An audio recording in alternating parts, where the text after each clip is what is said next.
Like most kids growing up, I was always teased by my older sister. She would tell me that I was not related to the family and was, in fact, adopted. Then one day, I hatched a plan. I told my mom I wanted to learn how to write my signature, so I asked her to write hers on a piece of paper. Folded, of course.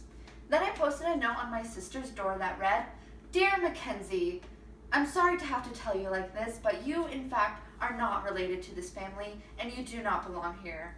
Signed, ... Needless to say, she got angry, she bawled her eyes out, I got in trouble, and then she convinced me I was a boy until I was 13 years old.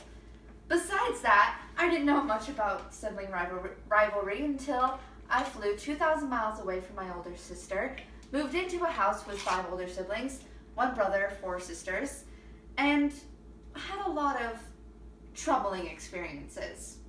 But through each experience, I learned something about myself, like watching my sister almost blow up the house while she put a coffee pot in the microwave, or getting up at 3:30 a.m. to get my sister a glass of water because she had a toothache and she needed water right now. From Dylan, my 11-year-old ADHD brother, I learned that it's okay to change your mind and that I have more patience than I presumed. A typical conversation would go like this with him. So, today I learned that I hate computer hackers because they hack into all of this information that people have tried and worked so hard on, and it just makes me so mad. Oh, also is this Queen Bee playing? Oh, also I hate potatoes. Every day he comes home with something new that he hates, like potatoes, ham, salad, green beans, my singing. How dare he? But he says whatever is on his mind, and sometimes that's not always a good thing, but he has no shame about it. For me, I try to hold back as much as I can, though sometimes I will say a few words that aren't of proper choice. Does that make sense? Of proper choice? Yeah? Okay. But he changes his mind frequently. He gets one interest one day and then drops it the next day, and he's totally okay with that. He goes through everything and he gives something a chance and he's like, nope, don't like this, on to the next. For me, I have to follow through with everything, and I might not do it when I'm asked to, like cleaning my room or bringing down the dishes, but I'll do it. Trust me, I'll do it. From Jaden, my 11-year-old, also annoying, sibling, I've learned that it is 100% totally okay to be yourself, even if that means you're a Doctor Who, Star Wars loving freak who has crazy curly hair and is also very beautiful. For her, she loves to have fun, but with no point, like going into a tuxedo rental place and walking in. No, this is not the right place. Ma'am, do you know where Jimmy John's is? The woman will go, oh, yeah, yep, keep going that way, and it clearly reads Jimmy John's right next to the building.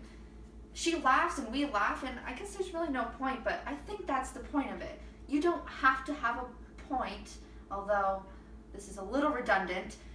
You don't have to have a point to have fun.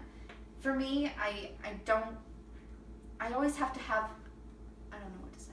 I always have to have a reason to like crack a joke. Whether it's making fun of someone because they said a word wrong, or making fun of someone's grammar on Facebook. She just likes to have fun.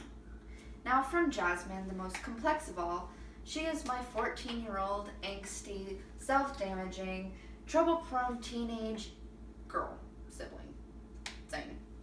I won't say that. I've learned that I'm very thankful for who I am. She had a pretty near to perfect childhood. I mean, there were obviously ups and downs, but she had a very strong role model in her life, her mother, and her father, although not always prominent. She had everything she always needed and ever wanted and beyond that. And for me, I didn't have that growing up. And no, this isn't a sob story, but I had a mother who had, I'm going to say bipolar disorder, I know it, has, I almost said it again, borderline personality disorder, and was very, very troubled. I raised myself, and honestly, my father wasn't around to take care of me. I'm here with him now, though, so that's okay with the siblings. I could have ended up very trouble-prone and very angsty and just angry at life, and that could be my only emotion that I would be able to feel and be able to recognize.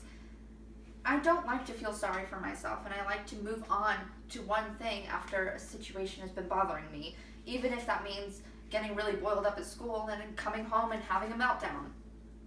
Then I'm on to the next. From each experience and from each sibling, I've learned something about myself. Like, I have more patience, I'm very tolerant, I like to have fun. It's okay to be yourself, and I'm thankful for being myself. The end.